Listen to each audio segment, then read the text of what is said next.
Phone tapping కేసులో final charge sheet వేసేందుకు ready అవుతోంది సిట్. పక్కా ఆధారాలు, టెక్నికల్ ఎవిడెన్స్ తో రెడీ అవుతున్నారు అధికారులు. ఇక త్వరలో మరిన్ని అరెస్టులు ఉంటాయంటున్నారు. కేసుకు బలం చేకూర్చేలా 2000కు పైగా సాంకేతిక ఆధారాలు సిద్ధం చేశారు ఆఫీసర్లు. 300 మందికి పైగా సాక్షుల వాంగ్మూలాలు సేకరించారు. వీరిలో 618 మంది ఫోన్ నెంబర్లు కీలకమయ్యాయి. అక్రమార్కులు తప్పించుకోకుండా పకడ్బందీ వ్యూహంతో ముందుకు వెళ్తోంది సిట్. ఫోన్ ట్యాపింగ్ కేసులో త్వరలో మరిన్ని అరెస్టులుండే అవకాశం ఉందని తెలుస్తోంది. గత బీఆర్ఎస్ హయాంలో ఫోన్ ట్యాపింగ్ కు పాల్పడిన, బీఆర్ఎస్ పెద్దల తరపున వసూళ్లు, స్టేట్మెంట్లకు పాల్పడిన పలువురు వ్యక్తులను అరెస్టు చేయనున్నారని సమాచారం. వీరిలో కేసీఆర్ కు అత్యంత సన్నిహితుడైన సంతోష్ రావు పేరు కూడా ప్రధానంగా వినిపిస్తోంది. దీనికి సంబంధించి సిట్ పక్కా ఆధారాలు సేకరించింది. ఇప్పటికే 2000కు పైగా టెక్నికల్ ఎవిడెన్స్ సేకరించిన సిట్ ట్యాపింగ్ లిస్టులోని 618 ఫోన్ నెంబర్లలో 300 మందికి పైగా స్టేట్మెంట్లు రికార్డు చేసింది.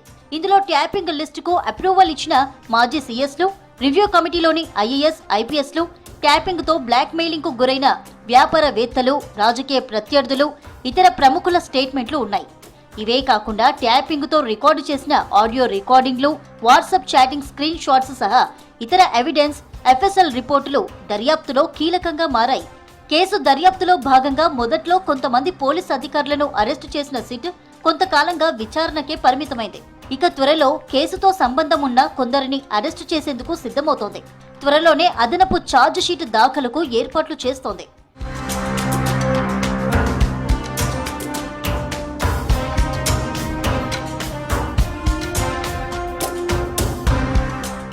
ఎస్ఐబి కేంద్రంగా ఏర్పాటు చేసిన స్పెషల్ ఆపరేషన్ టార్గెట్స్ కు నిధుల కేటాయింపునకు సంబంధించి సిట్ ఆధారాలు సేకరించినట్లు తెలిసింది. 2019 సెప్టెంబర్ 8 నుంచి 2023 వరకు హరీష్ రావు ఫైనాన్స్ మినిస్టర్ గా ఉన్నారు. అదే టైంలో ఎస్ఓటీ విభాగంలో ఫోన్ ట్యాపింగ్ కు అవసరమైన పరికరాలు కొన్నారు. దీనికి సంబంధించి పలు వివరాలను హరీష్ రావు విచారణ సందర్భంగా సిట్ తెలుసుకుంది.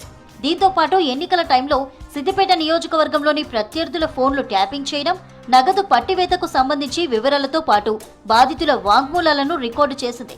ఫోన్ ట్యాపింగ్ తో బీఆర్ఎస్ కు ఎలక్టోరల్ బాండ్లు వచ్చినట్లు సిట్ గుర్తించింది. ఇందుకు సంబంధించి రియల్టర్లు, పారిశ్రామికవేత్తలు, వ్యాపారవేత్తల ఫోన్ నెంబర్లను ట్యాపింగ్ లిస్టులో పెట్టినట్లు తేల్చింది. ఆయా ఫోన్ నెంబర్ల ఆధారంగా బాధితుల వాంగ్మూలాలు రికార్డు చేసింది. ఈ సందర్భంగానే బీఆర్ఎస్ పెద్దల తరపున మధ్యవర్తిత్వం వహించిన సంతోష్ రావుతో పాటు పలువురు ప్రైవేటు వ్యక్తులు, వ్యాపారుల నుంచి వసూళ్లు, సెటిల్మెంట్లకు పాల్పడినట్లు అధికారులు పక్కా ఆధారాలు సేకరించారు. వీరిని అదుపులోకి తీసుకుని మరిన్ని వివరాలు తెలుసుకోవాలని భావిస్తున్నట్లు తెలిసింది. ఇక మరోవైపు ఇప్పటి వరకు సేకరించిన ఆధారాలతో పాటు సిట్ దర్యాప్తులో బయటపడిన అంశాల వారీగా మరికొంతమందిపై అభియోగాలు మోపుతూ సిట్ తన ఛార్జ్ షీట్ ను సిద్ధం చేస్తున్నట్లు సమాచారం.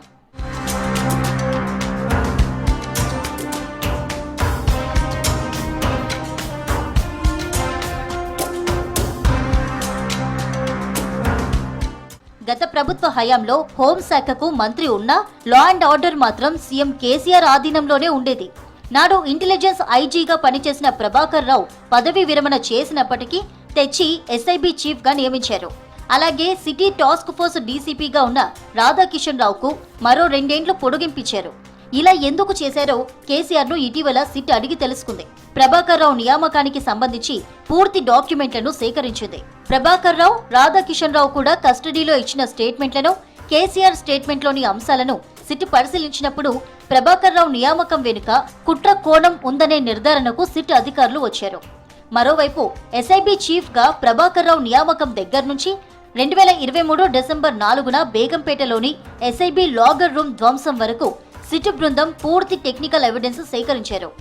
కేసులో రెండో నిందితుడైన ప్రణీత్ రావు చీఫ్ గా special operations targets team 618 phone నెంబర్లను ట్యాపింగ్ చేసినట్లు ఆయా టెలికాం సర్వీసెస్ నుంచి అధికారిక రికార్డులను కూడా సేకరించింది.